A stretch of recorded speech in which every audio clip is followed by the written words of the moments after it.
Start है। Hello बच्चों, सबसे पहले good evening all of you. तो एक बार मैं फिर हाजिर हूं हमारे सफर को आगे बढ़ाने के लिए। तो बच्चों, हमने इस चैप्टर को क्वालिटी के साथ कंप्लीट कर लिया। पूरा एनसीईआरटी बूस्टर भी हो गया है ना। आपको हैंडरिटन नोट्स भी प्रोवाइड किए गए हैं, आपको रिवीजन लेक्चर भी प्रोवाइड किया गया है। तो अब क्वेश्चंस भी आपको बहुत सारे आपको करा दिए गए हैं।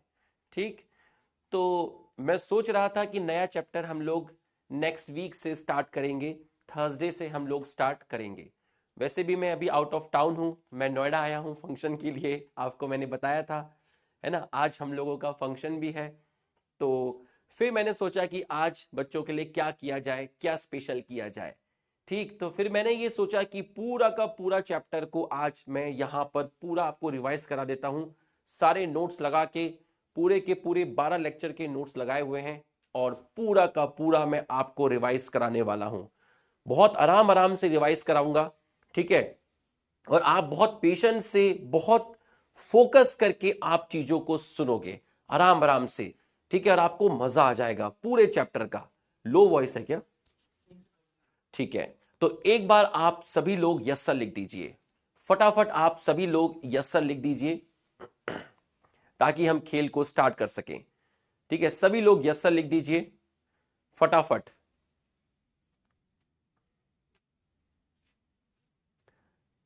ठीक है भाई, तो सभी का यस सर आ गया है। Enough of talk, let's start.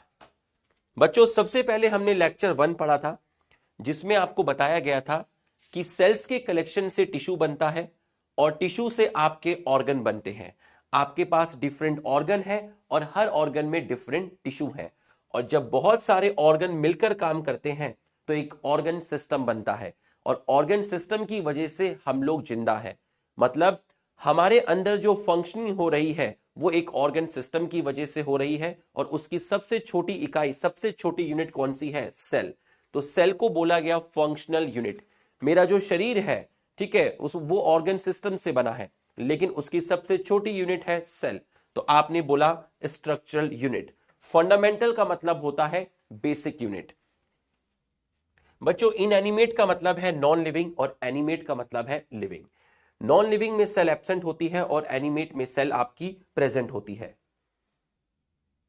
फिर आपको बताया गया था प्रोटोप्लाज्म। बच्चों, सेल के अंदर जो साइटोप्लाज्म है, cytoplasm plus nucleoplasm is equal to protoplasm. अगर आप प्रोटोप्लाज्म में सेल मेम्ब्रेन को जोड़ दोगे तो आपका प्रोटोप्लास्ट बनेगा। इसका मतलब सेल के अंदर अगर कोई आपसे पूछे प्रोटोप्लास्ट क्या है, न्यूक्लियोप्लाज्म है, साइटोप्लाज्म है और सेल मेम्ब्रेन है। तो प्रोटोप्लास्ट का पार्ट सेल वॉल नहीं होता। ठीक, ये इसके अंदर आपको बताया गया है। Protoplasm plus cell membrane, protoplast. तो part of protoplast all except cell wall. Cell without cell wall is equal to protoplast. दो तरह के ऑर्गेनिज्म हैं, एक है यूनिसेलुलर और एक है मल्टीसेलुलर। यूनिसेलुलर के अंदर एक सेल सारे फंक्शन को परफॉर्म करती है। मल्टीसेलुलर के अंदर काफी सारी सेल्स हैं जो डिफरेंट डिफरेंट फंक्शन को परफॉर्म करती है। अमीबा, यूग्लिना, पैरामीशियम यूनिसेलुलर है, प्लांट्स और एनिमल मल्टीसेलुलर है। बच्चों, एक सिंगल सेल ऑर्गेनिज्म जिसको मैं यूनिसेलुलर ऑर्गेनिज्म बोल रहा हूं, जैसे अमीबा हो गया, पैरामीशियम हो गया, बैक्टीरिया हो गया, ये अपने लिए न्यूट्रिशन का इंतजाम कर सकते हैं। ये रिप्रोडक्शन करके अपने नंबर को बढ़ा सकते हैं, इसलिए इनका अपना इंडिपेंडेंट एग्जिस्टेंस है। सबसे पहले सेल को डिस्कवर्ड किया था रॉबर्ट हुक ने।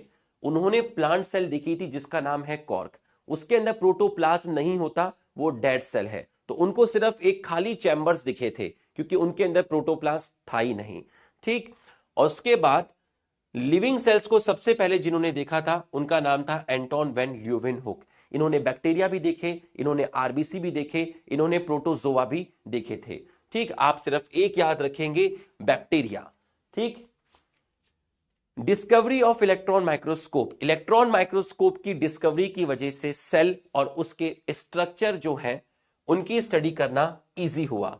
ठीक, न्यूक्लियस को डिस्कवर किया था रॉबर्ट ब्राउन ने। न्यूक्लियस को डिस्कवर किया था रॉबर्ट ब्राउन ने। उसके बाद सेल थ्योरी जो है आपकी, वो स्केलेटन एंड श्वान ने फॉर्मुलेट की थी 1838 1839। जर्मन बॉटनिस्ट, ब्रिटिश जूलॉजिस्ट, इन्होंने आपका प्लांट पे काम किया था, इन्होंने मेनली एनिमल पर काम किया था। प्लांट पे काम करके इन्होंने बताया कि जितने भी प्लांट्स होते हैं वो बने होते हैं सेल्स, और उस सेल्स मिलके बनाती हैं टिश्यू।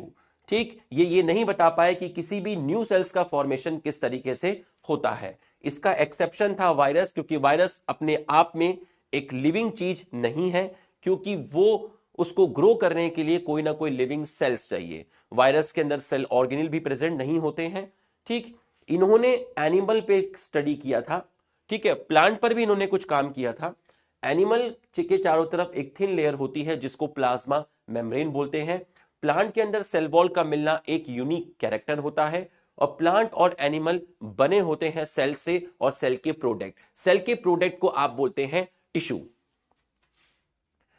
रडल्फ वर्चो 1855 में इन्होंने कहा कि कोई भी जो नई सेल्स होती है वो पुरानी सेल्स के डिवीजन की वजह से बनती है। ठीक है, इसको लैटिन भाषा में बोला गया था ओमनिस सेलुला ई सेलुला, मतलब सेल अराइज फ्रॉम सेल। ठीक, और इन्होंने बोला था कि जितने भी लिविंग ऑर्गेनिज्म होते हैं वो आपके सेल और सेल के प्रोडक्ट से बने होते हैं। ठीक है, इन्होंने फाइनल शेप दिया था आपका सेल थ्योरी को। बच्चों, ये कुछ बच्चे बीच बीच में लो वॉइस लिख रहे हैं, भाई तो आप अपने कंप्यूटर का सिस्टम में से वॉल्यूम को तेज कर लीजिए ना, मोबाइल में तेज कर लीजिए। अगर मेरी आवाज बिल्कुल क्लियर है तो आप यस सर लिख दीजिए, एक बार आप यस सर लिख दीजिए। एक लिख रहा है कि लेक्चर रिकॉर्डेड है अरे दीवाने, लेक्चर रिकॉर्डेड नहीं है, लेक्चर लाइव है। ठीक,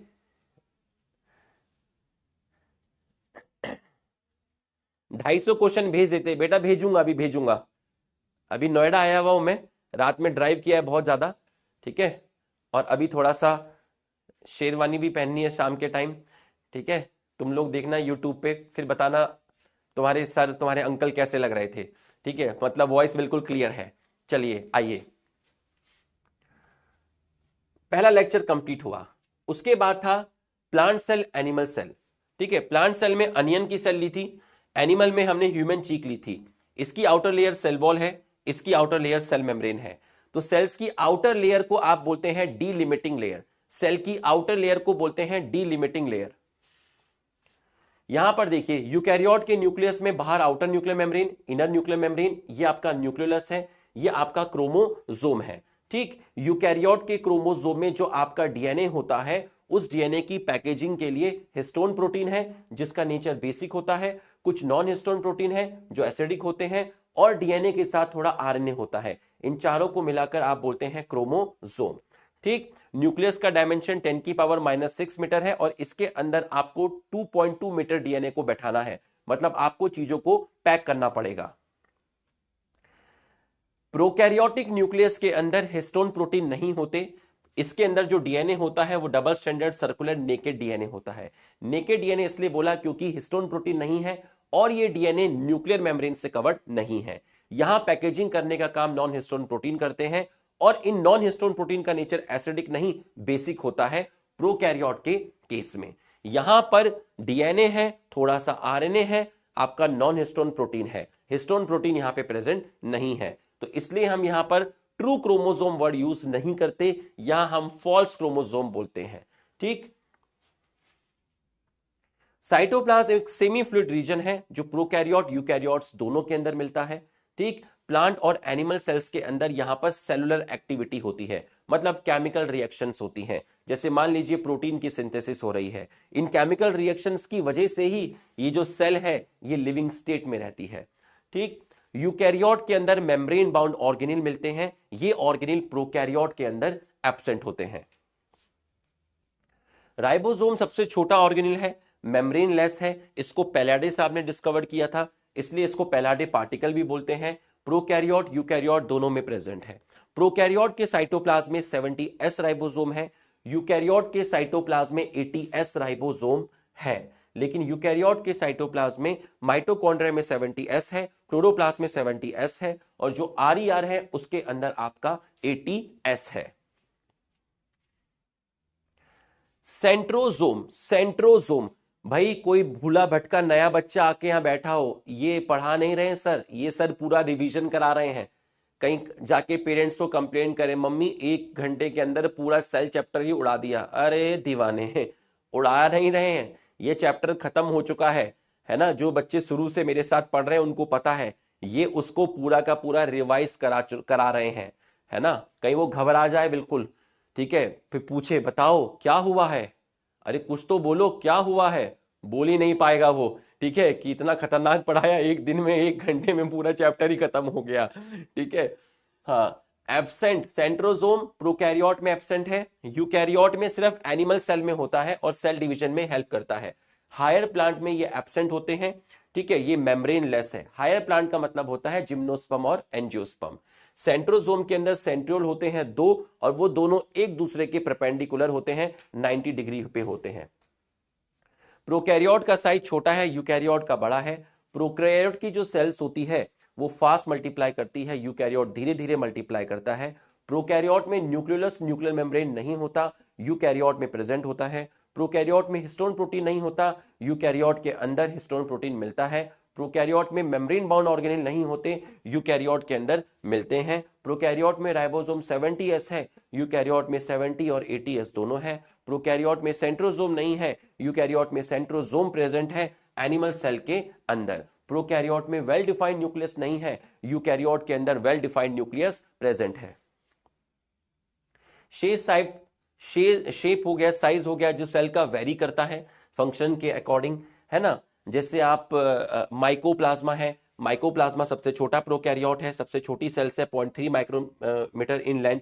बैक्टीरिया का साइज आप याद करेंगे, ऑस्ट्रिच एग बड़ा सेल होता है, सिंगल लार्जेस्ट एग है। आरबीसी 7 माइक्रोमीटर है। नर्व सेल आपकी लॉन्ग है, और डिफरेंट डिफरेंट सेल्स के आपके शेप हो सकते हैं। उसके बाद प्रोकैरियोट्स में bacteria, blue green algae, mycoplasma, PPLO आता है। माइकोप्लाज्मा और पीपीएलओ एक ही चीज है। एक कैटल था, कैटल के लंग्स में जो फ्लूइड होता है उसको प्लूरल फ्लूइड बोलते हैं। वहां पर एक ऑर्गेनिज्म मिला था जो कैटल को बीमारी कर रहा था, निमोनिया, तो उस ऑर्गेनिज्म को बोला गया PPLO, pleuro pneumonia like organism, जो एक तरह का माइकोप्लाज्मा है। इनके अंदर सेल वॉल प्रेजेंट नहीं होती। बैक्टीरिया का जो सबसे मोस्ट कॉमन शेप है वो रॉड लाइक है, बैसिलस। बैक्टीरिया स्पेरिकल दिखे तो कोकस, कॉमा लाइक दिखे तो विब्रियो, स्पाइरल दिखे तो स्पिरिलम। जितने भी प्रोकैरियोट्स होते हैं, ठीक है, जितने भी बैक्टीरिया हैं, ठीक है, या ब्लू ग्रीन एल्गी है या माइकोप्लाज्मा है, सब में सेल मेम्ब्रेन प्रेजेंट है, सब में double standard circular DNA present है, सब में 70s राइबोसोम प्रेजेंट है, सारे के सारे यूनिसेलुलर है। इसका मतलब ऑर्गेनाइजेशन सभी की सेम है, बट सारे बैक्टीरिया का शेप एक जैसा नहीं है, सारे बैक्टीरिया का शेप एक जैसा नहीं है, सारे बैक्टीरिया एक जैसा फंक्शन नहीं करते। कुछ बैक्टीरिया नाइट्रोजन फिक्सेशन करने में हेल्प करते हैं, कुछ बैक्टीरिया कर्ड फॉर्मेशन करते हैं, कुछ बैक्टीरिया से पर्टिकुलर एंटीबायोटिक निकलती है। इसका मतलब फंक्शन और शेप में ये अलग अलग है, बट इनका जो ऑर्गेनाइजेशन है वो पूरा का पूरा सेम है।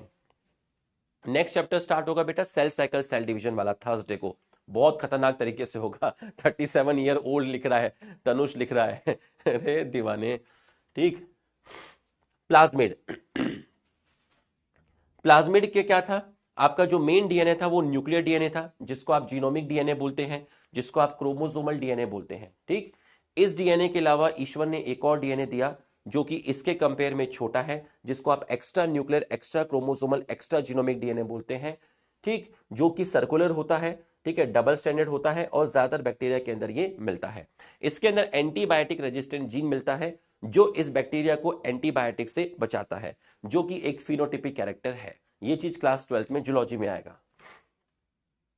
सेल एनवेलप, सबसे बाहर ग्लाइकोकैलेक्स है, ग्लाइकोकैलेक्स से अंदर सेल वॉल है, और सेल वॉल से अंदर सेल मेम्ब्रेन है। बच्चों तीनों को मिलाकर बोलते हैं सेल एनवेलप। 3 लेयर है, आपस में टाइटली अटैच है, तीनों का केमिकल कॉम्पोजिशन कॉम्प्लेक्स है, तीनों का फंक्शन अलग अलग है, और तीनों मिलकर एक प्रोटेक्टिव यूनिट की तरह काम करती है, ठीक है। और ये cell envelope most of prokaryote में प्रेजेंट होती है, ठीक। सबसे पहला था ग्लाइकोकैलेक्स। तो ग्लाइकोकैलेक्स का मेनली कॉम्पोजिशन तो पॉलीसेकेराइड है, बट इसके अंदर प्रोटीन भी मिल सकता है। इसका मतलब ग्लाइकोकैलेक्स का जो कॉम्पोजिशन है वो डिफरेंट बैक्टीरिया में वेरी करता है। अगर ग्लाइकोकैलेक्स छूने में हार्ड है, ठीक है, तो कैप्सूल बोलोगे, अगर लूज है, थिन है, तो स्लाइम लेयर बोलोगे, ठीक। ये हमारा हो गया। ग्लाइकोकैलेक्स जो होता है वो स्टिकी कैरेक्टर प्रोवाइड करता है बैक्टीरिया को। सेल वॉल, सेल वॉल बनी हुई है पेप्टाइडोग्लाइकन से, जिसको आप म्यूरिन बोलते हैं। पेप्टाइडोग्लाइकन में 2 चीजें आती हैं, शुगर एंड अमीनो एसिड। ठीक, ये आपका शेप प्रोवाइड करता है और बैक्टीरिया को बर्स्ट और कोलैप्स होने से बचाता है। सेल मेम्ब्रेन लिपिड और प्रोटीन से बनी हुई है। प्रोकैरियोट हो या यूकैरियोट हो, दोनों के अंदर सेल मेम्ब्रेन का स्ट्रक्चर ऑलमोस्ट सिमिलर होता है, जो कि लिपिड एंड प्रोटीन से बना होता है। सेल मेम्ब्रेन का नेचर सेलेक्टिवली परमेबल होता है, मतलब सेल मेम्ब्रेन बाहर से अंदर वाटर को अलाउ करेगी और सारे सॉल्यूट को अलाउ नहीं करेगी, कुछ सॉल्यूट को ही वो अलाउ करती है। मीजोजोम जो होता है, मीजोजोम सेल मेम्ब्रेन का इन्वेजिनेशन होता है। ठीक है, अगर सेल मेम्ब्रेन पर रेस्पिरेटरी एंजाइम्स प्रेजेंट होते हैं। अब सेल मेम्ब्रेन जब अंदर की तरफ इन्वेजिनेट होती है तो सेल मेम्ब्रेन का सरफेस एरिया बढ़ जाएगा। मीजोजोम की वजह से सेल मेम्ब्रेन का सरफेस एरिया बढ़ जाएगा। सरफेस एरिया बढ़ेगा तो उसका एंजाइम कंटेंट भी बढ़ जाएगा। और यूकैरियोट्स में रेस्पिरेशन माइटोकॉन्ड्रिया में होता है, प्रोकैरियोट्स में माइटोकॉन्ड्रिया नहीं होता, यहां रेस्पिरेशन मीजोजोम के अंदर होता है। ठीक, सेल वॉल और सेल मेम्ब्रेन के बीच में स्पेस होता है पेरीप्लाज्मिक स्पेस। सेल वॉल और सेल मेम्ब्रेन के बीच में स्पेस होता है पेरीप्लाज्मिक स्पेस। तो अंदर से कुछ प्रोटीन्स पेरीप्लाज्मिक स्पेस में आ जाते हैं, अंदर से कुछ प्रोटीन पेरीप्लाज्मिक स्पेस में आ जाते हैं। किसके थ्रू आते हैं? मीजोजोम के थ्रू आते हैं। इसको बोलते हैं सिक्रीशन, इसको बोलते हैं सिक्रीशन, इसको बोलते हैं सिक्रीशन। ठीक, और ये सेल वॉल सिंथेसिस में हेल्प करता है। यहां आपका एक डबल स्ट्रैंडेड डीएनए था, डीएनए रेप्लिकेट हुआ, सिंथेसिस हुआ, तो कितना डीएनए बन गया? 2 डीएनए बन गया।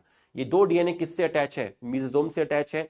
मीजोजोम बीच में डिवाइड करेगा और उसके बाद मीजोजोम ऐसे करके मूव करेगा। तो जब मीजोजोम मूव करेगा तो एक डीएनए इधर आ गया, एक डीएनए यहां आ गया। बीच में सेल मेम्ब्रेन इन्वेजिनेट करेगी और वो इन्वेजिनेशन बहुत ज्यादा डीप जाएगा, जिसकी वजह से 2 सेल्स आपकी बन जाएगी। तो डीएनए को इक्वली डिस्ट्रीब्यूट करना 2 डॉटर सेल में, ये आपका मीजोजोम करता है।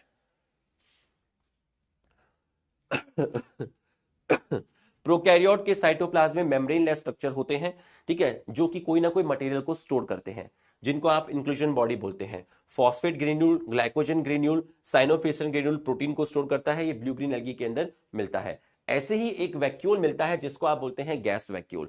गैस वैक्यूल प्रोटीनेशियस स्ट्रक्चर होते हैं जो अपने अंदर एयर को स्टोर करते हैं। एयर को स्टोर करने की वजह से बैक्टीरिया को बायंसी मिलती है और बैक्टीरिया को फ्लोट करने में हेल्प मिलती है। ये आपके blue green algae, purple sulphur bacteria, green sulphur bacteria के अंदर मिलते हैं। ये दोनों बैक्टीरिया आपके फोटोसिंथेटिक बैक्टीरिया हैं। पिलाई और फिम्ब्रे दोनों के दोनों बैक्टीरिया के सरफेस पे प्रेजेंट होते हैं। पिलाई लॉन्ग होते हैं, फिम्ब्रे शॉर्ट होते हैं। पिलाई का नंबर कम होता है, फिम्ब्रे का नंबर ज्यादा होता है। पिलाई एक ट्यूब की जैसा दिखता है, एक लंबा सा इलोंगेटेड स्ट्रक्चर होता है। फिम्ब्रे जो है वो आपका ब्रिसल लाइक है, जो टूथब्रश के जो धागे होते हैं उनको ब्रिसल लाइक स्ट्रक्चर है। फिम्ब्रे किसी बैक्टीरिया को अटैचमेंट में हेल्प करेंगे, उस बैक्टीरिया को किसी रॉक पर अटैच करेंगे या किसी होस्ट पर अटैच करेंगे। पिलाई और फिम्ब्रे बैक्टीरिया के सरफेस पे होते हैं और ये लोकोमोशन में हेल्प नहीं करते, ये आपके नॉन लोकोमोटरी हैं। क्रोमेटोफोर, बैक्टीरिया की सेल मेम्ब्रेन अंदर की तरफ इन्वेजिनेट होकर एक स्ट्रक्चर बनाती है जिसके ऊपर पिगमेंट प्रेजेंट होते हैं और ये स्ट्रक्चर फोटोसिंथेसिस में हेल्प करते हैं, जो कुछ प्रोकैरियोट्स में मिलते हैं जैसे ब्लू ग्रीन एल्गी। इनको आप बोलते हैं क्रोमेटोफोर। बैक्टीरिया का जो फ्लैजला होता है वो 3 पार्ट में डिवाइड होता है। सबसे ये वाला है आपका बेसल बॉडी, ये है हुक और ये है फिलामेंट। ये जो फिलामेंट है ये सेल वॉल से कवर्ड होता है। ये जो आपका फिलामेंट है ये किससे कवर्ड होता है? ये आपका सेल वॉल से कवर्ड है। तो यहां पर फिलामेंट सेल वॉल से कवर्ड है, लेकिन यूकैरियोट का जो फ्लैजला था वो आपका सेल मेम्ब्रेन से कवर्ड था। प्रोकैरियोट का फ्लैजला सेल वॉल से कवर्ड है, इसलिए यहां पर हम लिखते हैं कि फ्लैजला सेल वॉल का एक्सटेंशन होता है, जिसमें सबसे लंबा पार्ट आपका फिलामेंट होता है जो सरफेस से बाहर की तरफ लहराता रहता है। तो फिलामेंट और बेसल बॉडी को जो चीज जोड़ती है उसको आप हुक बोलते हैं। फ्लैजला होगा तो बैक्टीरिया मोटाइल होगा, फ्लैजला नहीं होगा तो बैक्टीरिया नॉन मोटाइल होगा। ठीक, फ्लैजला के अंदर आपका प्रोटीन मिलता है फ्लैजलिन। बैक्टीरिया के ऊपर फ्लैजला का जो नंबर है वो भी वेरी कर सकता है, कहीं पर 1 फ्लैजला है, कहीं पर 2 फ्लैजला है, कहीं पर एक एंड पे बहुत सारे फ्लैजला है, कहीं पर एक एंड पे कहीं पर 2 एंड पर बहुत सारे फ्लैजला है, कहीं पर पूरी बॉडी पर फ्लैजला है। तो फ्लैजला का नंबर और फ्लैजला का जो डिस्ट्रीब्यूशन है वो आपका वेरी कर रहा है। क्लासिफिकेशन ऑफ बैक्टीरिया, ये इसमें क्या किया गया था, सारे बैक्टीरिया को क्रिस्टल वायलेट से स्टेन किया गया। ठीक है, तो सभी बैक्टीरिया के अंदर क्रिस्टल वायलेट आ गई। बाद में हमने अल्कोहल से वॉशिंग की थी। वॉशिंग करने के बाद भी कुछ बैक्टीरिया अभी भी अपने अंदर क्रिस्टल वायलेट को रखते हैं, तो जो बैक्टीरिया क्रिस्टल वायलेट को रखेंगे वो बैक्टीरिया क्रिस्टल वायलेट का कलर ही शो करेंगे। तो वो बैक्टीरिया कौन सा कलर शो करते थे? वायलेट, पर्पल और रेड। उन बैक्टीरिया को बोला गया ग्राम पॉजिटिव। और कुछ बैक्टीरिया वॉशिंग के बाद उस क्रिस्टल वायलेट को लूज कर देते हैं, तो उसको दोबारा एक और स्टेन से हमने स्टेन कराया था सैफनिन से, तो इन्होंने वही कलर शो किया जो सैफनिन का था। कौन सा कलर शो किया? पिंक। ये बैक्टीरिया आपके कहलाए गए ग्राम नेगेटिव। प्रोकैरियोट का राइबोसोम 70S होता है। राइबोसोम साइटोप्लाज्म में भी होता है और मेम्ब्रेन पर भी अटैच होता है।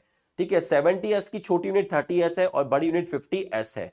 अगर एक एमआरएनए पे बहुत सारे राइबोसोम अटैच हो जाते हैं तो इसको पॉलीराइबोसोम और पॉलीजोम बोलते हैं। तो डीएनए से बनता है एमआरएनए और एमआरएनए से बनता है प्रोटीन। एमआरएनए से प्रोटीन बनना, इसको ट्रांसलेशन बोलते हैं। एस का मतलब होता है सेडिमेंटेशन कोफिशिएंट। सिंपल सी चीज है, अगर आप किसी चीज को सेंट्रीफ्यूज करोगे, घुमाओगे, तो जिसका वेट ज्यादा है, जिसका साइज बड़ा है, वो ज्यादा जल्दी, ज्यादा ज्यादा ज्यादा वेलोसिटी से नीचे आपका सेडिमेंट होगा। ठीक है, ज्यादा वेलोसिटी से, मतलब ये चीज वैक्यूम में नहीं होनी चाहिए। ठीक है, तो अगर ये चीज वैक्यूम में नहीं हो रही है तो आप सेंट्रीफ्यूज के अंदर 30S डालते हैं, 50S डालते हैं। तो 50S का साइज बड़ा है तो वो ज्यादा तेज वेलोसिटी से टेस्ट ट्यूब में नीचे की तरफ जाएगा। 30S कम वेलोसिटी से टेस्ट ट्यूब के अंदर नीचे की तरफ जाएगा। तो कौन पहले सेडिमेंट होगा? 50S पहले सेडिमेंट होगा। 50S ज्यादा वेलोसिटी से नीचे सेडिमेंट होगा। 30S कम वेलोसिटी से टेस्ट ट्यूब में सेडिमेंट होगा। ठीक है, तो सेडिमेंटेशन कोफिशिएंट क्या है? आपको वेलोसिटी बताता है। तो अगर साइज आपका बड़ा होगा तो सेडिमेंटेशन कोफिशिएंट की वैल्यू ज्यादा होगी, आपकी जो वेलोसिटी होगी वो आपकी ज्यादा होगी। यूकैरियोटिक सेल्स के अंदर आपके कंपार्टमेंटलाइजेशन मिलता है, मतलब जो साइटोप्लाज्म होता है वो छोटे छोटे कंपार्टमेंट्स में डिवाइड हो जाता है। क्यों? क्योंकि आपका यूकैरियोटिक सेल्स में मेम्ब्रेन बाउंड ऑर्गेनेल मिलते हैं। यहां पर ईआर है, यहां गोल्गी बॉडी है, यहां लाइसोसोम है। तो साइटोप्लाज्म छोटे छोटे कंपार्टमेंट्स में डिवाइड हो गया है। किसकी वजह से? मेम्ब्रेन बाउंड ऑर्गेनेल की वजह से। लेकिन मेम्ब्रेन बाउंड ऑर्गेनेल प्रोकैरियोट में एब्सेंट होते हैं, मतलब वहां पर कंपार्टमेंटलाइजेशन आपका नहीं मिलता है। ठीक, लोकोमोटरी साइटोस्केलेटन स्ट्रक्चर, जैसे साइटोस्केलेटन स्ट्रक्चर में माइक्रोट्यूब्यूल, माइक्रोफिलामेंट, इंटरमीडिएट फिलामेंट, ये प्रोकैरियोट्स में नहीं होते, ये आपके यूकैरियोट्स में मिलते हैं। डबल एनवेलप, यूकैरियोट में सेल मेम्ब्रेन भी है और न्यूक्लियर मेम्ब्रेन भी है। प्रोकैरियोट में सिंगल एनवेलप है, वहां सिर्फ सेल मेम्ब्रेन है, वहां पर न्यूक्लियर मेम्ब्रेन नहीं है। प्लांट सेल में सेल वॉल मिलेगी, प्लास्टिड मिलेगा, बड़ा सा वैक्यूल मिलेगा। ठीक है, और सेंट्रोजोम या सेंट्रियोल नहीं मिलता, एनिमल सेल के अंदर आपका मिलता है। सेल मेम्ब्रेन, इलेक्ट्रॉन माइक्रोस्कोप की डिस्कवरी के बाद सेल मेम्ब्रेन को स्टडी करना इजी हुआ। ठीक है, ह्यूमन आरबीसी से हमने सेल मेम्ब्रेन को आइसोलेट किया और उसके अंदर स्टडी करके हमने ह्यूमन आरबीसी से केमिकल स्टडी की, केमिकल की हेल्प से हमने उसकी मेम्ब्रेन को आइसोलेट किया और मेम्ब्रेन में हमें लिपिड भी मिला और प्रोटीन भी मिला। दो तरह की चीजें मिली, इसको बोलते हैं मोज़ेक पैटर्न। लिपिड बने होते हैं फैटी एसिड से। फैटी एसिड दो तरीके के होते हैं, सैचुरेटेड और अनसैचुरेटेड। सैचुरेटेड में सिंगल बॉन्ड है, अनसैचुरेटेड में डबल और ट्रिपल बॉन्ड है। ऐसे लिपिड जिनके अंदर सैचुरेटेड फैटी एसिड ज्यादा होते हैं, उसकी वजह से आपका सॉलिडनेस क्रिएट होता है, जैसे कि आपका घी हो गया। ऐसे लिपिड जिनके अंदर अनसैचुरेटेड फैटी एसिड ज्यादा होते हैं, ऐसे लिपिड की वजह से लिक्विड नेचर होता है, जैसे आपका ऑयल हो गया। तो आपका जो ऑब्जर्वेशन था कि भैया सेल मेम्ब्रेन के अंदर दोनों टाइप के फैटी एसिड हैं। सेल मेम्ब्रेन का नेचर कैसा है? सेमी फ्लूइड है, क्योंकि वो पूरी की पूरी फ्लूइड नहीं है, क्योंकि उसमें पूरा का पूरा लिपिड नहीं है, उसके अंदर प्रोटीन भी है। प्रोटीन की वजह से लिक्विड नेचर नहीं आता, लिक्विड नेचर लिपिड की वजह से आता है। ठीक है, और लिपिड में भी अनसैचुरेटेड फैटी एसिड की वजह से आता है। तो सैचुरेटेड फैटी एसिड की वजह से लिपिड, सैचुरेटेड फैटी एसिड की वजह से लिक्विड नेचर नहीं आता, प्रोटीन की वजह से लिक्विड नेचर नहीं आता। तो इसका मतलब पूरी की पूरी मेम्ब्रेन में सिर्फ लिपिड नहीं है, प्रोटीन भी है। तो आपकी सेल मेम्ब्रेन सेमी फ्लूइड है, फ्लूइडिटी लिपिड की वजह से होती है। आपको सेल मेम्ब्रेन बनाई गई, सेल मेम्ब्रेन में लिपिड की दो लेयर आपको दिखाई गई, ये आउटर लेयर, ये इनर लेयर। ये वाली लेयर सेल वॉल को फेस करेगी, ये वाली लेयर साइटोप्लाज्म को फेस करेगी। ये वाली लेयर साइटोप्लाज्म को फेस करेगी, इसलिए इनर लेयर बोला। ये वाली लेयर सेल वॉल को फेस करेगी। ये इनकी टेल है, टेल पानी से प्यार नहीं करती, टेल हाइड्रोफोबिक होती है, नॉन पोलर होती है। लेकिन जो हेड होते हैं वो पानी से प्यार करते हैं, वो हाइड्रोफिलिक होते हैं। तो जो पानी है वो हेड से प्यार करता है, पानी हेड के पास रहेगा, पानी हेड के पास रहेगा। टेल ने अपने आप को पानी से बचा लिया, टेल अपने आप को अंदर की तरफ ले गई। लिपिड्स की जो टेल है वो अपने आप को अंदर की तरफ ले गई ताकि वो अपने आप को एक्वस एनवायरनमेंट से प्रोटेक्ट कर सके। लिपिड का मूवमेंट, अगर एक ही लेयर में लिपिड मूव करते हैं तो इसको लेटरल मूवमेंट बोलते हैं। अगर दो लेयर में लिपिड मूव करें, ऊपर से लिपिड नीचे वाली लेयर में आ जाए, नीचे से ऊपर आ जाए, इसको फ्लिप फ्लॉप बोलते हैं। लिपिड मोस्टली लेटरल मूवमेंट करना पसंद करता है, फ्लिप फ्लॉप वो रेयरली करता है। सेल मेम्ब्रेन जब आरबीसी की देखी गई तो उसमें 52% प्रोटीन था, 40% लिपिड था। ठीक, बायोकेमिकल स्टडी से पता चला कि उसमें कार्बोहाइड्रेट भी होता है और प्रोटीन भी होता है, लेकिन हर मेम्ब्रेन में लिपिड और प्रोटीन का कॉम्पोजिशन ऐसा नहीं होता, मतलब वो चीजें वेरी करती हैं। अब ये सेल मेम्ब्रेन का स्ट्रक्चर आपको दिखाया गया। सेल मेम्ब्रेन में ऊपर लिपिड की लेयर है, नीचे लिपिड की लेयर है। जो 1, 2 ये आपके प्रोटीन है, 1, 2 आपके इंटीग्रल प्रोटीन है, 3, 4 आपके बाहर की तरफ है, ये पेरिफेरल प्रोटीन है, और 5th भी इंटीग्रल प्रोटीन है। ऐसा इंटीग्रल प्रोटीन जो लिपिड की दोनों लेयर को क्रॉस कर देता है, इसको बोलते हैं ट्रांस मेम्ब्रेन प्रोटीन। और जो 6 नंबर का है वो आपका कोलेस्ट्रॉल है। तो आप देखिए, पेरिफेरल प्रोटीन पर शुगर प्रेजेंट है, इंटरनल प्रोटीन पे शुगर प्रेजेंट है, लिपिड पर शुगर प्रेजेंट है।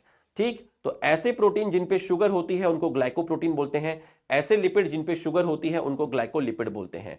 ठीक है, तो एनिमल सेल में क्या होता है, ये जो शुगर वाला पार्ट होता है ये शुगर की एक कवरिंग बन जाती है।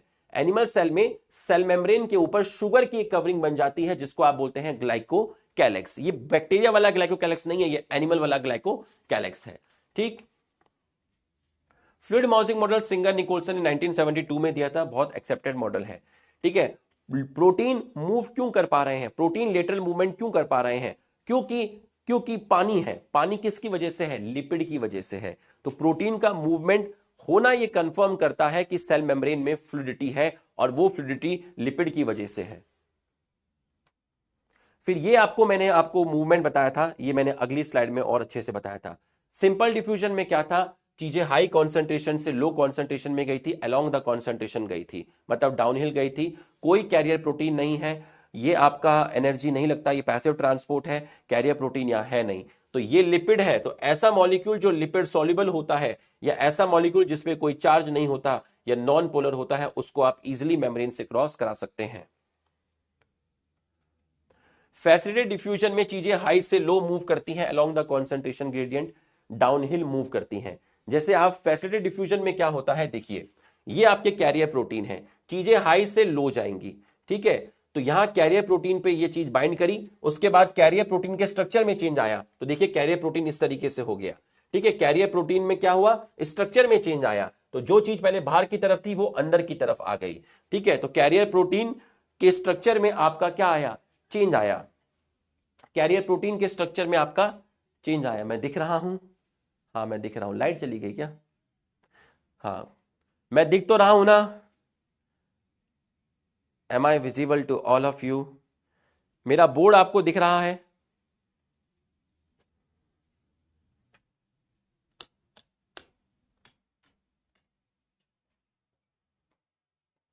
भूत हूं मैं,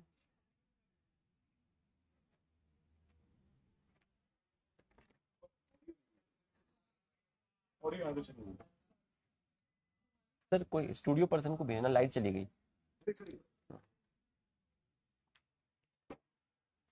चलो अभी स्टूडियो पर्सन वाले भैया आ रहे हैं, है ना, अभी वो लाइट जलाएंगे।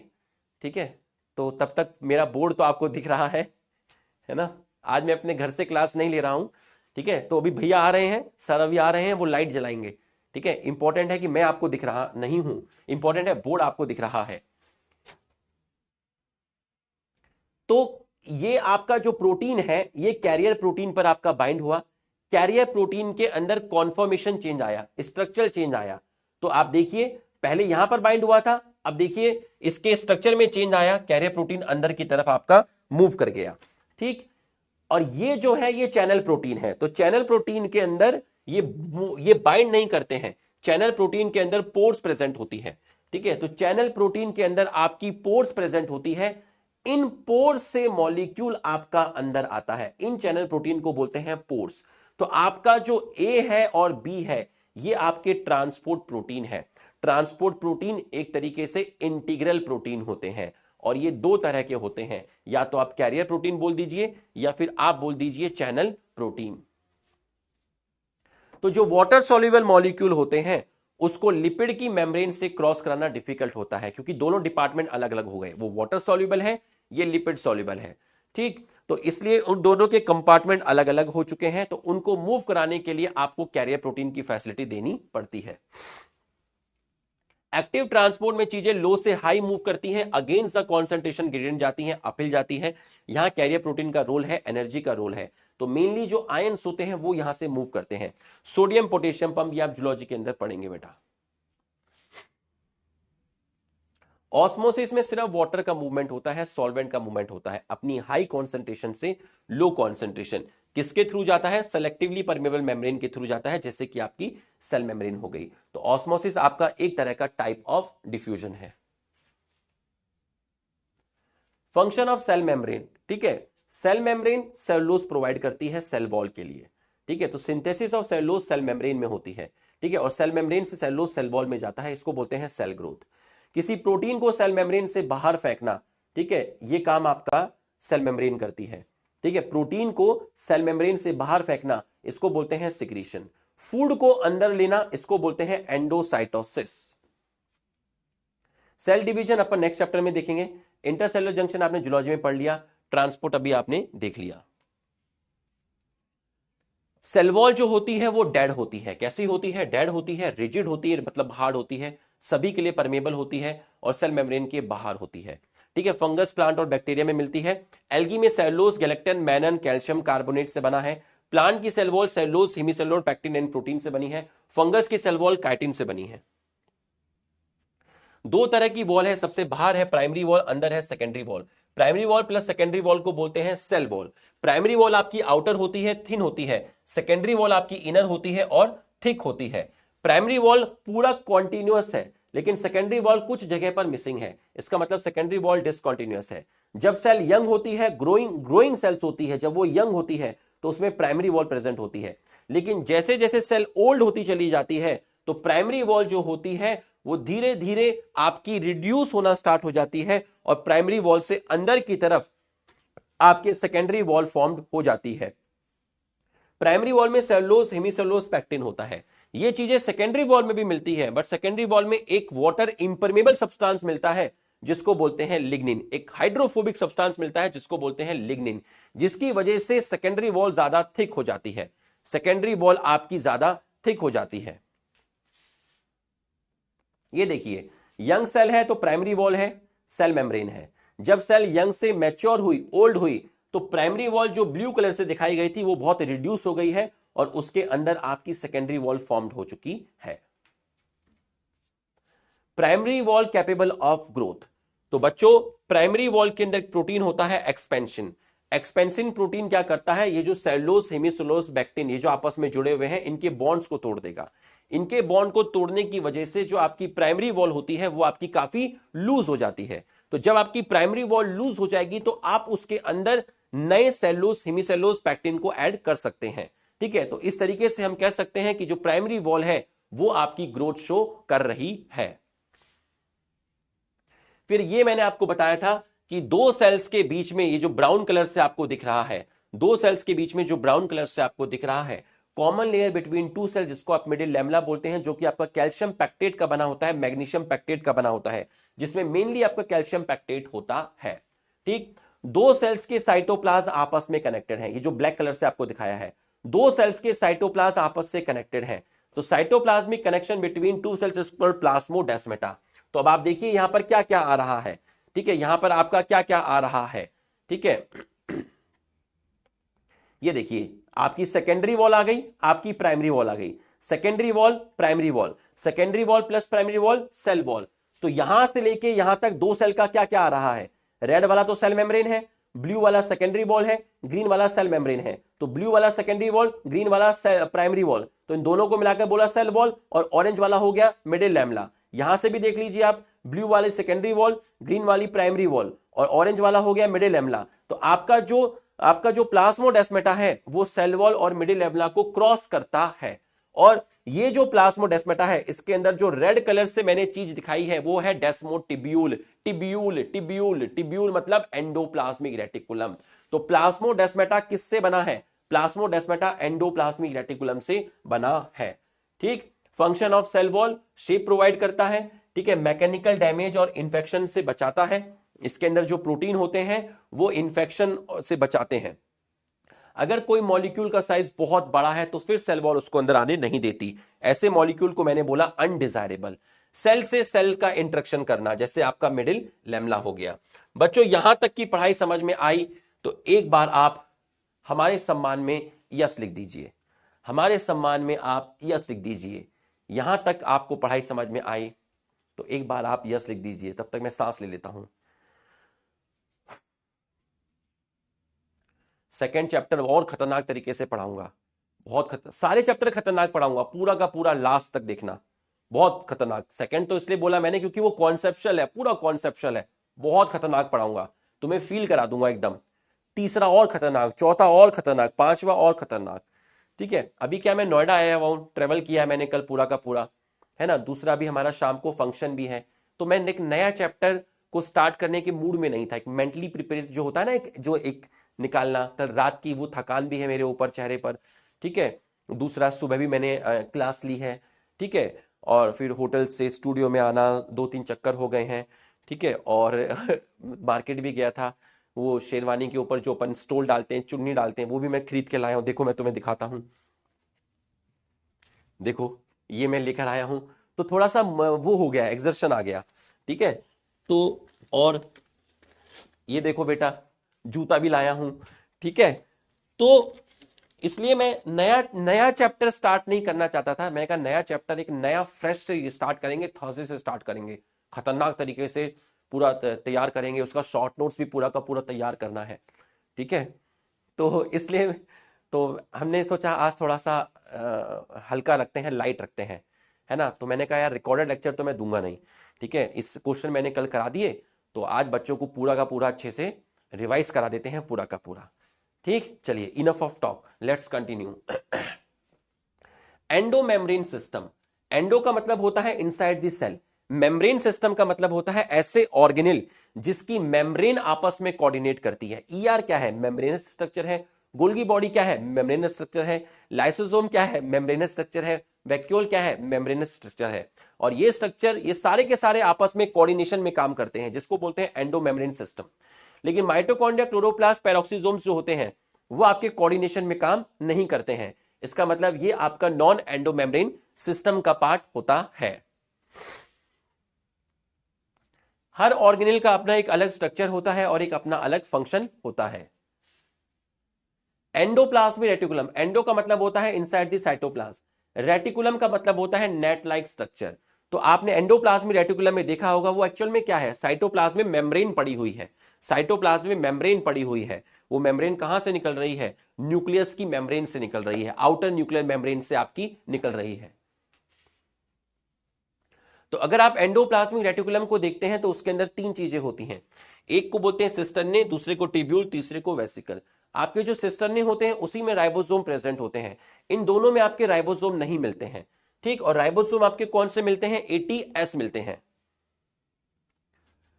तो अगर आप देखेंगे RER आपका कहां से निकलता है? आउटर न्यूक्लियर मेम्ब्रेन से निकलता है, और RER पर आपके राइबोसोम प्रेजेंट है। इसका मतलब RER बेसिकली किसका बना है? सिस्टर्ने का बना है। और RER से जो चीजें अराइज होती हैं उसको आप बोलते हैं वेसिकल एंड टिब्यूल। ठीक, तो RER से जो चीज अराइज हो रही है वो SER है, और SER बेसिकली किसका बना है? वेसिकल का बना है और टिब्यूल का बना है। तो बच्चों RER मेनली सिस्टर्ने का है, SER mainly vesicle and tubule का है। ठीक है, RER आपका कॉन्टिन्यूअस में है, किसके साथ? Outer nuclear membrane.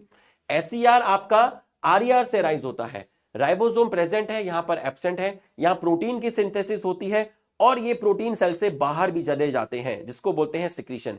यहां लिपिड की सिंथेसिस होती है, और SER एक और चीज करता है, ग्लाइकोजन की सिंथेसिस। ठीक है, ग्लाइकोजन की सिंथेसिस भी करता है। किसकी सिंथेसिस करता है? ग्लाइकोजन की सिंथेसिस करता है। कंपार्टमेंट्स, अब आप देखिए जो ER है, ER ने जो अंदर स्पेस कैप्चर किया उसको बोलते हैं आप ल्यूमिनल, और जो ये बाहर का स्पेस है, ये वाला जो ग्रीन से दिखाया है, उसको बोलते हैं एक्स्ट्रा ल्यूमिनल। तो इंट्रासेलुलर स्पेस दो पार्ट में आपका डिवाइड हो गया। ये था खतरनाक वाला, ठीक है।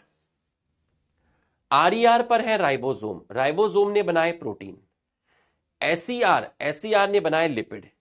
यहां से प्रोटीन किसके पास गया, यहां से आरईआर से प्रोटीन गया एसईआर के पास। एसईआर पे प्रोटीन भी है और लिपिड भी है। एसईआर ने एक वेसिकल निकाला जिसको बोला ट्रांसपोर्ट वेसिकल। ट्रांसपोर्ट वेसिकल में प्रोटीन भी है और लिपिड भी है। ट्रांसपोर्ट वेसिकल गया गोल्गी बॉडी के पास। गोल्गी बॉडी का वो साइड जो न्यूक्लियस को फेस करता है, ईआर को फेस करता है, उसको सिस फेस, फॉर्मिंग फेस और कॉन्वेक्स साइड बोलते हैं। गोल्गी बॉडी का वो साइड जो सेल मेम्ब्रेन को फेस करता है, उसको ट्रांस फेस, मैच्योरिंग फेस और कॉन्केव साइड बोलते हैं। ठीक, तो यहां पर जो वेसिकल्स होते हैं उनको कोटेड वेसिकल बोलते हैं। तो ट्रांसपोर्ट वेसिकल्स ने जो सामान है, ट्रांसपोर्ट वेसिकल्स ने प्रोटीन और लिपिड कहां डाल दिए, coated vesicle of Golgi body पे डाल दिए। Coated vesicle of Golgi body cis side पर है, तो कोई भी चीज गोल्गी बॉडी रिसीव करता है, सिस फेस पे रिसीव करता है, अपने कोटेड वेसिकल के अंदर डलवा लेता है। ठीक है, इसको बोलते हैं packaging of material. Packaging of material. बच्चों यहां से प्रोटीन सिस्टर्ने में गया, लिपिड सिस्टर्ने में गया। ठीक, उनके साथ जुड़ गई शुगर। ठीक है, मतलब ये प्रोटीन और लिपिड क्या हो गए, मॉडिफिकेशन हो गए। तो मटेरियल का मॉडिफिकेशन कहां हुआ, सिस्टर्ने में हुआ, और आपका ग्लाइकोप्रोटीन और ग्लाइकोलिपिड बन गया। ऊपर वाले प्रोसेस को बोलते हैं ग्लाइकोसाइलेशन, नीचे वाले को बोलते हैं ग्लाइकोसिडेशन। यहां से काफी सारे प्रोटीन सिक्रेटरी वेसिकल में आ गए। जो प्रोटीन सिक्रेटरी वेसिकल में आएंगे वो प्रोटीन सेल मेम्ब्रेन से बाहर जाएंगे, और कुछ प्रोटीन आपके सिस्टर्ने से सीधा बाहर आ गए। ठीक है, और वो फॉर्म करते हैं आपका लाइसोसोम। आरईआर से प्रोटीन बना, प्रोटीन लिपिड के पास गया, एसईआर के पास गया। यहां से ट्रांसपोर्ट वेसिकल निकला। ट्रांसपोर्ट वेसिकल में प्रोटीन और लिपिड दोनों चीजें हैं। ये ट्रांसपोर्ट वेसिकल यहां से मूव किया सिस साइड ऑफ गोल्गी बॉडी। ठीक है, गोल्गी बॉडी की जो सिस साइड पर क्या था, प्रोटीन लिपिड पैक्ड हो गए, किसमें, गोल्गी बॉडी के कोटेड वेसिकल में। उसके बाद प्रोटीन और लिपिड यहां से गोल्गी बॉडी के सिस्टर्ने में गए, वहां उनका मॉडिफिकेशन हुआ, वो ग्लाइकोप्रोटीन और ग्लाइकोलिपिड बन गए। ठीक, मैक्सिमम प्रोटीन आपके सिक्रेटरी वेसिकल में आ गए, उन प्रोटीन को सिक्रेटरी प्रोटीन बोलते हैं, और कुछ प्रोटीन सीधा सिस्टर्ने से बाहर आए इन दी फॉर्म ऑफ लाइसोसोम। ये वाले जो प्रोटीन लाइसोसोम बनाएंगे, ये प्रोटीन सेल के अंदर ही यूज होंगे, intracellular target inside the cells. इन प्रोटीन को बोलते हैं नॉन सिक्रेटरी प्रोटीन। और जो लिपिड थे, वो लिपिड सेल के साइटोप्लाज्म में प्रेजेंट होंगे, या फिर वो लिपिड सेल मेम्ब्रेन में चले जाएंगे, क्योंकि सेल मेम्ब्रेन किसकी बनी हुई है, लिपिड की बनी है। बच्चों यहां तक आपको समझ में आया, तो एक बार हमारे सम्मान में सभी लोग यस सर लिख दीजिए। यहां तक आपको समझ में आया तो आप हमारे सम्मान में यस सर लिख दीजिए।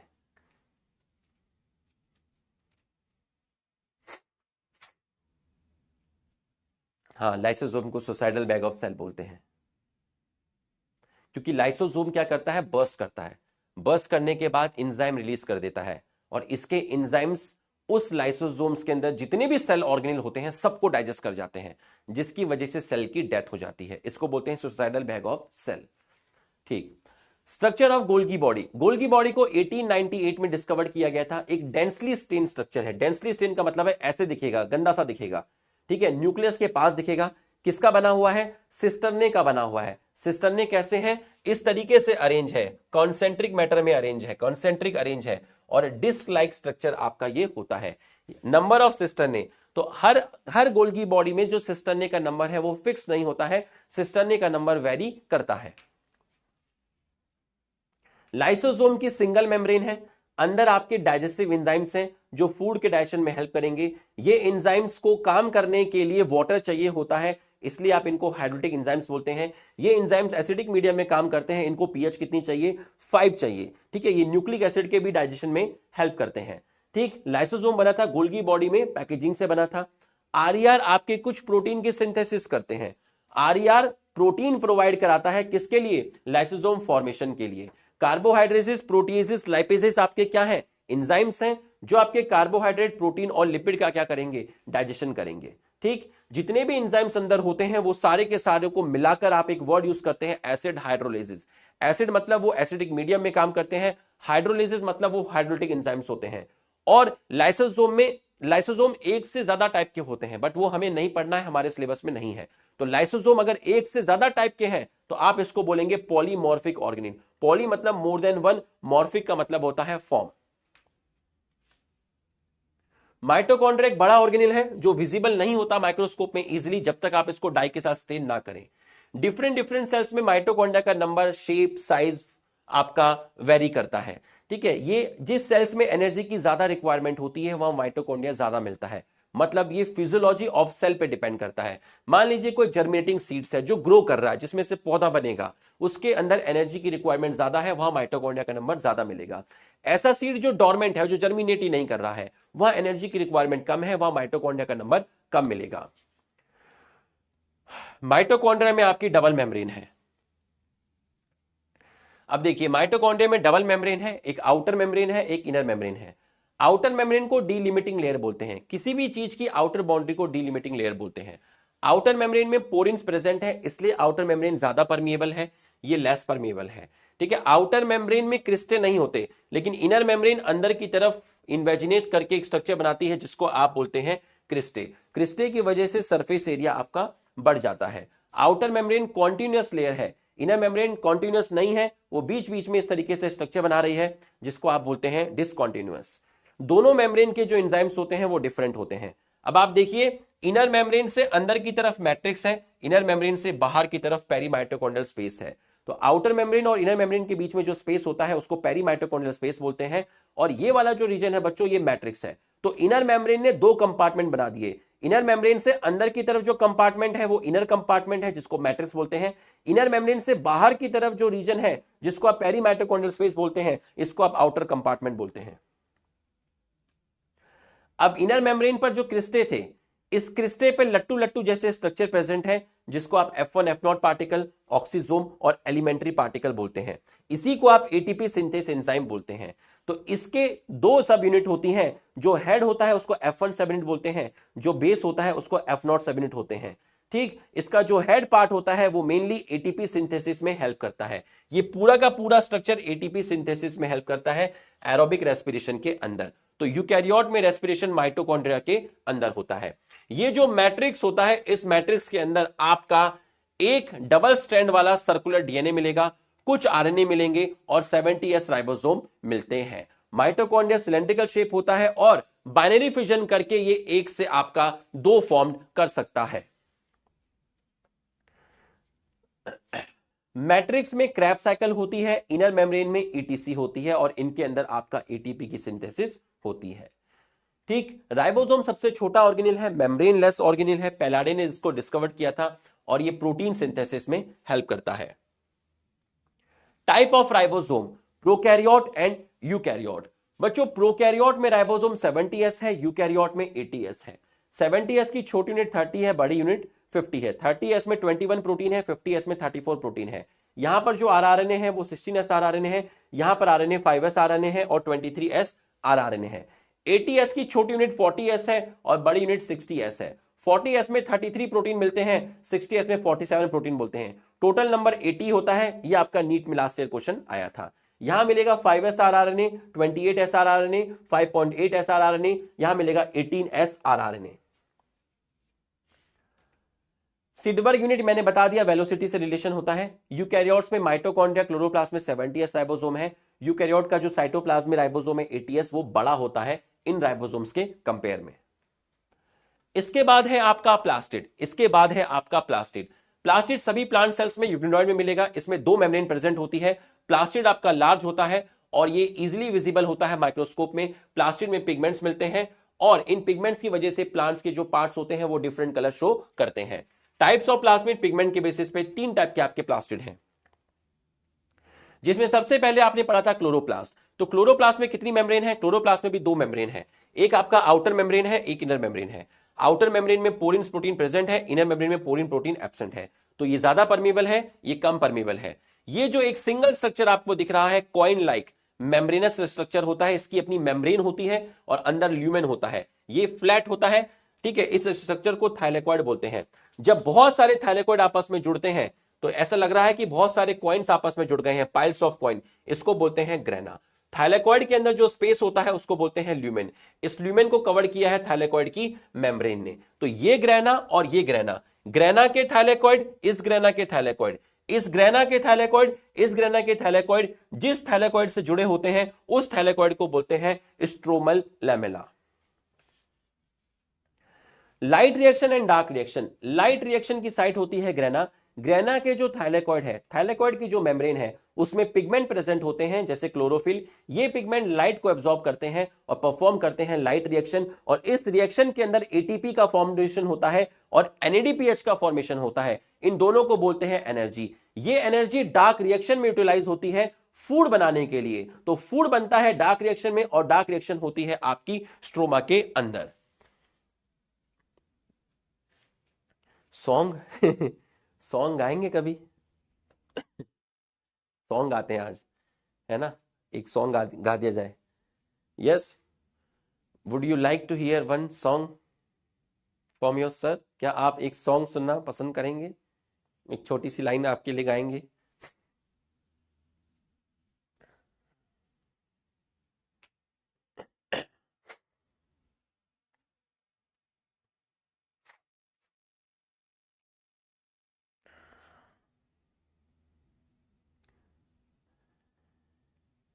ठीक है, एक छोटा सा लाइन है, आपको बोलते हैं। बस इस लाइन का वास्तविकता से कोई भी रिलेशन नहीं है। ठीक, नीट में ये लाइन नहीं आएगी। ठीक है, नीट में इस तरह की जो लाइनें हैं ये नहीं आएंगी। ठीक है, इसका किसी वस्तु से कोई भी संबंध नहीं है। ठीक, हाँ। अभी अभी हम उनकी यादों को मिटाकर आ रहे हैं। अभी अभी हम उनकी यादों को मिटाकर आ रहे हैं। उनके लिखे हुए खतों को पानी में बहाकर आ रहे हैं। उन खतों को पानी में से निकालकर कोई पढ़ ना ले, इसलिए पानी में आग लगाकर आ रहे हैं। कैसा लगा? चलो तारीफ करो अब थोड़ी सी। सॉन्ग फिर कभी गाएंगे, है ना?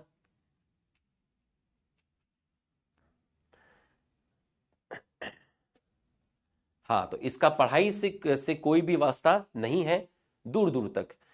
ठीक है, चलो, थैंक यू, थैंक यू।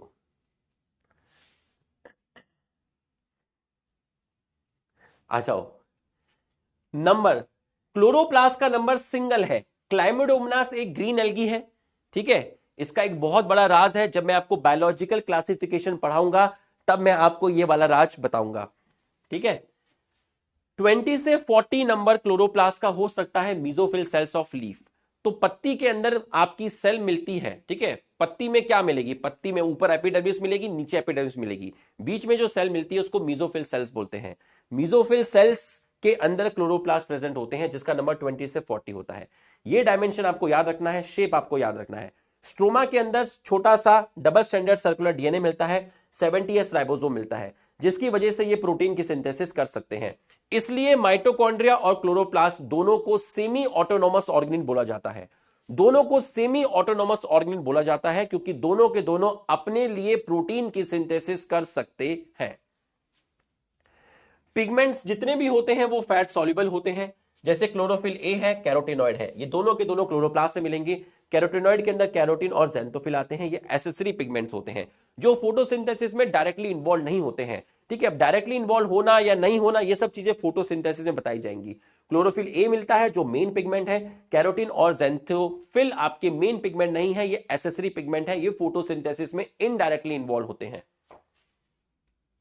अब देखिए, माइटोकॉन्ड्रिया, क्लोरोप्लास्ट दोनों में पोरिन्स प्रेजेंट है, दोनों की मेम्ब्रेन आउटर मेम्ब्रेन परमेबल है, दोनों बाइनरी फ्यूजन कर सकते हैं, मतलब दोनों अपने आप को सेल्फ डुप्लीकेट कर सकते हैं, दोनों के दोनों सेमी ऑटोनोमस हैं, अपने डीएनए से आरएनए बना सकते हैं, आरएनए से प्रोटीन बना सकते हैं with the help of 70S ribosome.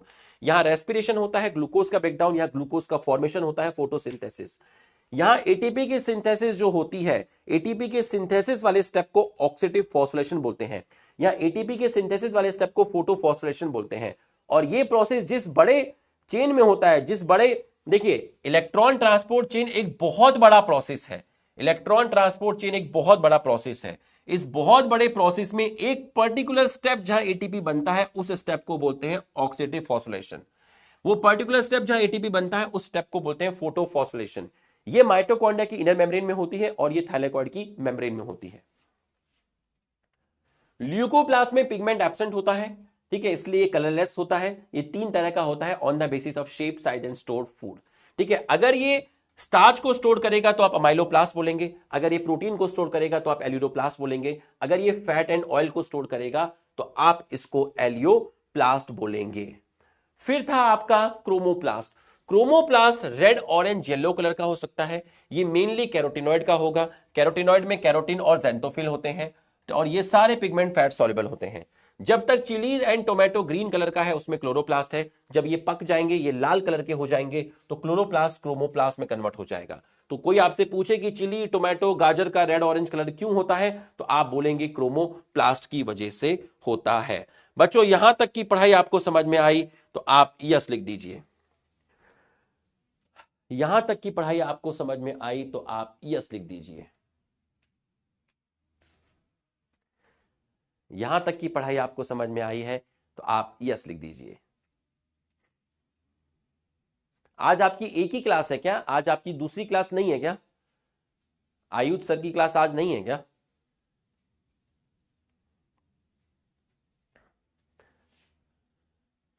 आज आपकी एक ही क्लास है तो सही है।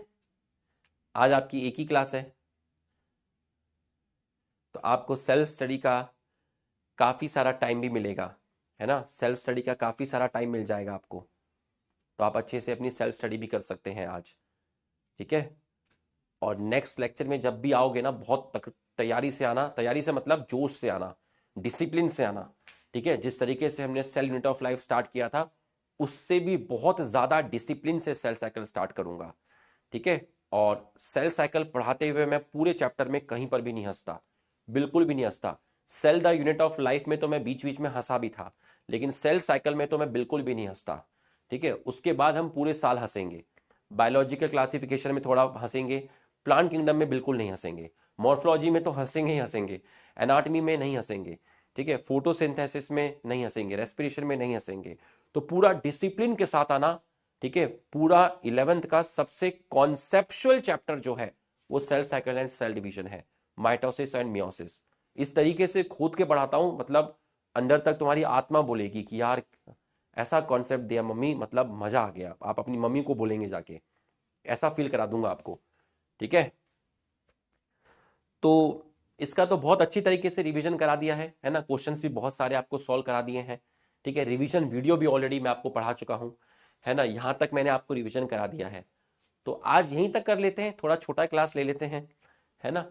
कुर्ता पहनना है, पजामा भी पहनना है, पाँव में फंसेगा नहीं फंसेगा, ठीक है, जूता भी पहनना है, चुन्नी भी डालनी है, स्टोल डालना है, ठीक है। तो ये तो बहुत अच्छे से करा दिया है, रिवीजन भी बहुत अच्छे से हो गया है। और प्लास्टिक तक तो मैं आपको रिवीजन करा के ले ही आया हूँ अच्छे से, ठीक है। आगे की रिवीजन वीडियो भी आपकी पड़ी हुई है। और कल मैंने आपको उसका रिवीजन लेक्चर भी दिया है, न्यूक्लियस क्रोमैटिन वाले का रिवीजन लेक्चर मैंने कल आपको दे दिया है। सारे टॉपिक के रिवीजन लेक्चर आपको दे दिए हैं, है ना। तो सारे रिवीजन लेक्चर आपको मिल ही गए हैं ऑलरेडी। और अभी मैंने आधा चैप्टर से ज्यादा आपको 1 घंटे में पूरा का पूरा रिवाइज करा दिया है।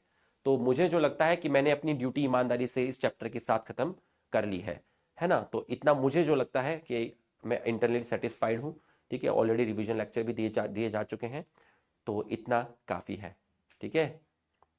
तो ठीक है, इतना करते हैं, इतना काफ़ी है। और थर्सडे की क्लास बहुत खतरनाक क्लास होगी, ठीक है। पूरा मेंटली प्रिपेयर होकर आइएगा, ठीक है। चलो फिर, thank you so much cooperation, thank you for your cooperation, ठीक है, थैंक यू।